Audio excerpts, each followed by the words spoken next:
Maybe you're starting to explore a career as an appraiser and want to know if now is the right time to get started.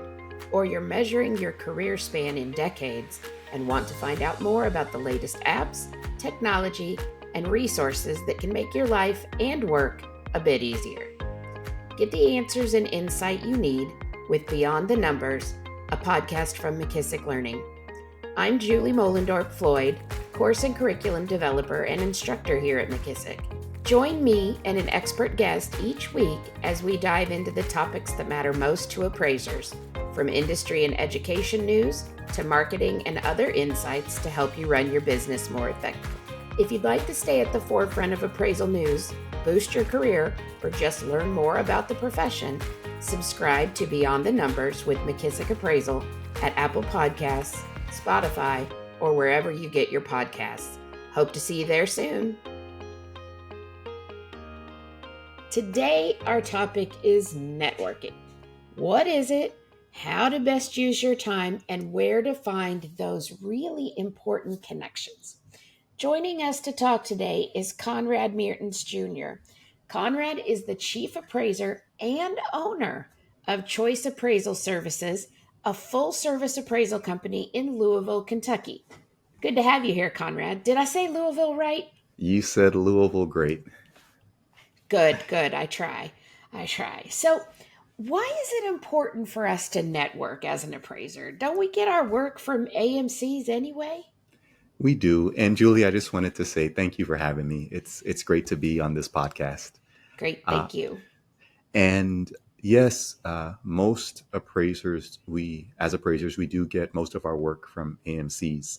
It's just important for us to recognize that that's not the only source of work. And I can expand on that. Yeah, go ahead. Tell us more. So AMCs, sometimes really for residential appraisers, they may account for 100% of people's work. Because when we started in the industry, depending on when we started, that's the work that our supervisors had. So that was sort of looked at as, well, that's the only place to go. In most states, there are hundreds of AMCs registered. So again, we see that as a source of opportunity where there are many, and we just sign up, we get work, and don't realize there are other places. But where else can we go, right? Yeah, so expand on that for me. What other kinds of non-lending work is out there to be had for appraisers? So as appraisers, we can do work for estate settlement, divorce settlement. We can do pre-listing appraisals. We can do appraisals for tax appeals. And those are just four types. There are others, but those are the four that I mainly go after. Okay. So how do you start that networking process to obtain some of those types of assignments? What do you recommend? And that's, I understand why you asked that, because I think that's where a lot of appraisers feel intimidated. Sure. We know that it is possible. For years, we've heard you can do estate appraisals, you can do tax appraisals, but how do we do it? How do you get there? So I won't say that it's easy, but you introduce this topic of networking. That is one of the keys. And one way to network, we can actually, I'll highlight a few, but I'll just start off with one simple way. Okay. We can work to get to know the real estate agents that are part of the transactions for our current appraisals. Okay. So normally we look at that, our current appraisal assignment, it's a purchase. We look at the realtor as not someone that we need to be very involved with. We have a contract. We just need that to complete our assignment. But that person can be a referral partner. Right. So why not start building a database of realtors based on our appraisal assignments? I love it. I always say that it's important for us as appraisers to position yourself as a value expert in your market so that maybe this realtor Maybe they're listing a very difficult property and they have a very different point of view on a list price than their seller does. What better time than to pull in Conrad, who is a veteran appraiser in the market, to come in and be that neutral third party and give a value opinion. I think that's a great method of getting your foot in that door and building those connections. Yeah, and if I can even add to that, Sure. on how we can position ourselves so that they will call us. Mm-hmm. So we get folks into, let's say, a database, the realtors who are party to this transaction. In a week, let's say there are 4 purchases, and Right. there are 2 realtors on each assignment, buying and selling. And so we have 8 realtors. We put them into a CRM, and we Okay. decide to send a weekly email on whatever topic we choose. It might just be this is these are the trends for our county as of Okay. this week. All we're doing is providing information that is positioning us as the expert. I love that. So you said CRM. What does that stand for? So a CRM is a customer relationship management tool. Okay. Okay. And really, I could have said spreadsheet. I like CRM. It sounds Yeah. great. So, So oh, go what ahead, if Julie. what if you're an introvert? A lot of our appraisers, we do our own thing. We work independently, maybe from our basement. We don't like getting in the middle of a lot of people. How do you get out of your own way and make some of those valuable contacts? Well, it is a mindset that we have to work on. I'm not, I like people, but I'm okay by myself. Same here. You Same know, here. a business mentor once told me, the more hands you shake, the more money you make. Oh, I And like that. yeah, I remember that. It sticks with me a lot. His name is Roy Meyer, by the way. He's a great guy. Okay. And the reason I remember that, and let me say this, it's not about like a politician, just shaking hands, not concerned about the people, but just wanting to put our face out there. Right. But the idea is shaking hands to build a relationship because there is value in a relationship. And that's the mindset that we have to sort of embrace. There is value in relationships. And if I we like that. want, oh, So we're not just shaking hands, kissing babies. yeah, We're actually building we're building. relationships. I like that, Conrad. I like that very much. Yeah. And just to give an example of the benefit Hmm. of that, um, I remember I decided I need to build relationships. I need to put myself out there. So Okay. someone invited me to a BNI meeting. Um, and B and I. it's I think business networking Networking in business. I in don't know what it stands for. international. Is it okay? International. I think it Yes. is international. B and I. Okay. Yeah. So I didn't join a chapter, but I visited the person's chapter Okay. and promoted my appraisal business to their group. As a result of that, one of the realtors joined my newsletter. This was a really kind and prominent realtor who has since referred to me over, at this point, over $1,500 worth of work. Wow. That was an effective meeting for you. Yeah. I like that. So what other types of events are good opportunities for you just as an appraiser to be seen, be networking, and find those people who might need your services? So, excuse me. One thing that we can look on. There's a site called meetup.com. Okay. And that's a great site because it lets us know of networking opportunities in our local area. Oh, wow. So we can, as appraisers, we can look there to see if right now, for example, in Louisville, there are real estate investor groups. Um, Oh, there are financial planners that have created networking groups, which they love Mm-hmm. to invite realtors to, Sure. and there have been real estate related meetups on there as Mm-hmm. well. So that's one where another one where I've found events that I've attended are through LinkedIn connections. Right. LinkedIn is a valuable tool. Yeah, absolutely. So I've also done some events and just kind of offered my services to realtors, lunch and learn kind of situations.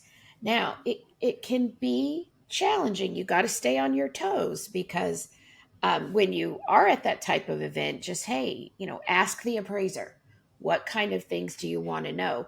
Sometimes that can get a little challenging with a large group of realtors, but it definitely is so valuable to you as an appraiser to kind of get out of your maybe tunnel vision related to your assignments and hear what's happening in the real estate market in your community in general. Yeah, that can be so valuable. I'm So, glad what you about? Oh, go ahead. Go ahead. Oh no, I'm glad you mentioned that because I have had tremendous success by calling real estate companies and Mm-hmm. saying something like this: "Hey, my name is Conrad, and I love providing education to real estate offices at no charge. It allows me Great. to build a network. It allows me It to does. really let give agents a resource, and I would love to come to one of your next I forget what I say next meetings and Right. share X, Y, and Z topics." I And like that. from that, I have added so many realtors to my list that I like it. I constantly provide information to on a weekly basis to Right. position myself as an expert.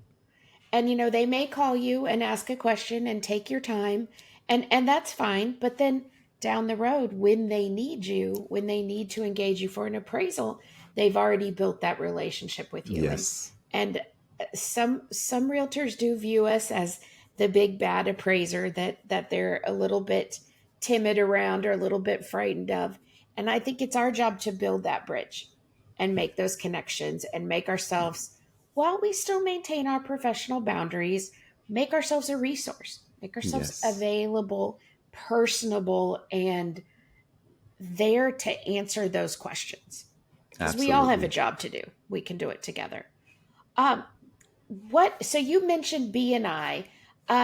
What other kind of networking services are out there? Are you familiar with any others? So between just events that are sponsored by uh, real estate groups, title agencies, they sponsor events Okay. that I've been to. How about Chamber of Commerce? Is that valuable? It could be. I Mm-hmm. personally haven't looked into joining a chamber of commerce, but I have peers that have. Sure. So it's something that I think an appraiser would want to explore in their locale and see if it works for them. I don't think anything where we put ourselves in front of people Right. is bad I um, agree. because it's helping us to flex the networking muscles. Oh, So why would we not want 100%. to do anything that we think would allow us to flex those muscles? Sure. What about professional organizations? Are they worth the cost, or can you accomplish that networking skill some other way? Their professional organizations have definitely have the merit because in themselves they are a network.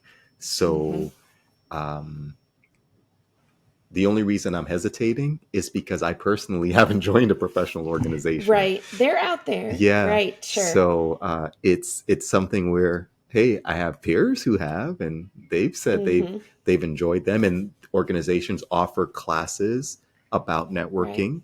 So it might be, you know what? I guess I'll pause. I don't want to speak too much on something that I'm not a part of. Sure. Sure. I think, There are some great professional organizations out there, especially if you have an active appraiser organization in your state. I know North Carolina, South Carolina, Texas, Illinois, they've got some fantastic appraiser based organizations that help you with that networking. Remember, USPAP tells us we need to do what our peers are doing in appraisal situations. If you don't ever talk to your peers, how do you know what they're doing? So I think it's important, whatever way you find to get out there, get seen, have the discussion, meet other appraisers, other professionals in your market in general, whatever you have to do, get yourself out there. And on that note, I will say something that's been very helpful to me on not professional organizations, but appraiser masterminds. Oh, I like that. Yeah, because the idea with an appraiser mastermind is you're dealing with a smaller group, and you're also dealing with folks who are progressive, in most cases aren't complainers, and What? are working to build their business Mm-hmm. and are I like that. sharing ideas. And that's the type of environment we want to be in, because they're going to be people above us and people Mm-hmm. below us. So, we can get helped and help. Right. And it's been invaluable. Those Yeah, I have been like that. invaluable. Maintaining that growth mindset and knowing that while we as appraisers, we know a lot, we don't know everything. And Yep. and that it is okay to reach out, ask questions, but also answer questions for those Yes. that you can. That Yes. is so important. And I like how you talk about keeping it positive. And I think we all know we can go down that negative rabbit hole Yeah. pretty easily, but there also is a lot of positive in our profession out there if you know where to look and if Yeah. you contribute to it yourself. That's amazing. That's amazing. So anything you want to leave us with? What is one tip if I'm an appraiser who does basically lending work, I stay here in my home office and I want to get out there. What's your one tip that you would recommend? I would say decide on one thing that is outside of your comfort zone, Mm-hmm. and figure out a way to track that one thing and do that one thing for a period. Maybe it's a month. Okay. So take small steps. Take small steps. I actually have Small another steps. idea though. Let's hear it. Okay, I'll share. You asked for one. So many Yep, things give it popped to into me. my head. Let's hear it. It's related to not be afraid of change, I like it. because our I like it. industry, the appraisal industry, is changing so much. There's That it is. technology that's affecting our industry.